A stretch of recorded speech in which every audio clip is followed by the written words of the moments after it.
స్వర్గీయ చాకలి ఐలమ్మ గారికి నివాళులర్పించిన ప్రభుత్వ విప్ పాలేరు ఎమ్మెల్యే బిర్లా ఐలయ్య హైదరాబాద్ లోని అసెంబ్లీ కార్యాలయంలో వీర వనిత స్వర్గీయ చాకలి ఐలమ్మ వర్ధంతి సందర్భంగా ఐలమ్మ గారి చిత్రపటానికి తెలంగాణ రాష్ట్ర ప్రభుత్వ విప్ ఆలేరు ఎమ్మెల్యే బిర్లా ఐలయ్య పూలమాల వేసి ఘనంగా నివాళులర్పించారు. ఈ సందర్భంగా బిర్లా ఐలయ్య మాట్లాడుతూ తొలితరం తెలంగాణ సాయుధ పోరాట యోధురాలు, భూమి కోసం, భుక్తి కోసం, వెట్టి చాకరి విముక్తి కోసం అహర్నిశలు పోరాడిన తెలంగాణ వీర వనిత చాకలి ఐలమ్మ అని కొనియాడి ఆమె ఆశయాలను సాధించాలన్నారు.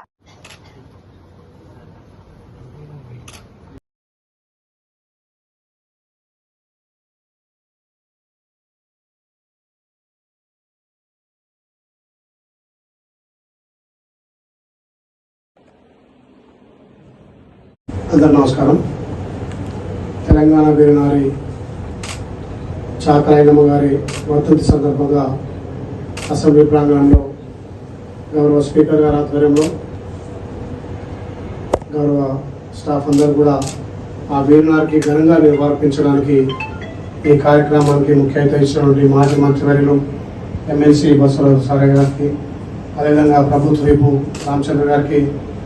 అసెంబ్లీ సెక్రటరీ నరసింహాచారి గారికి, స్టాఫ్ అందరికీ కూడా ప్రత్యేకంగా ధన్యవాదాలు వేస్తూ, ఏ ఆయుధం లేకుండా ఒక చేత రోకల్ బండ, ఒక చేత కారంపొడి, నిజంగా మహిళా లోకానికి చైతన్యపరంగా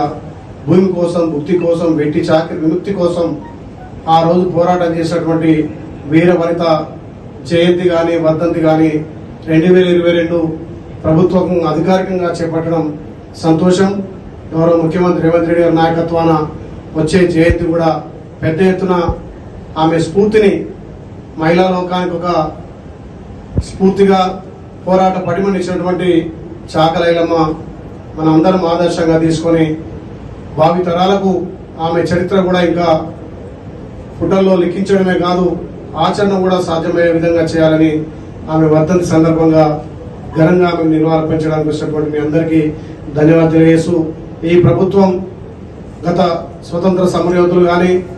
తెలంగాణ పోరాట యోధులకు పెద్దపీట వేసి గౌరవ ముఖ్యమంత్రి నాయకత్వాన ఏదైతే పోరాట పట్టుకున్న వాళ్ళందరూ కూడా స్మరించుకొని వాళ్ళని ఆదర్శంగా ముందుకు తీసుకుపోతున్నందుకు గౌరవ ముఖ్యమంత్రికి, మంత్రివర్గానికి, సహచరులందరికీ కూడా ప్రత్యేకంగా ధన్యవాదాలు తెలుస్తూ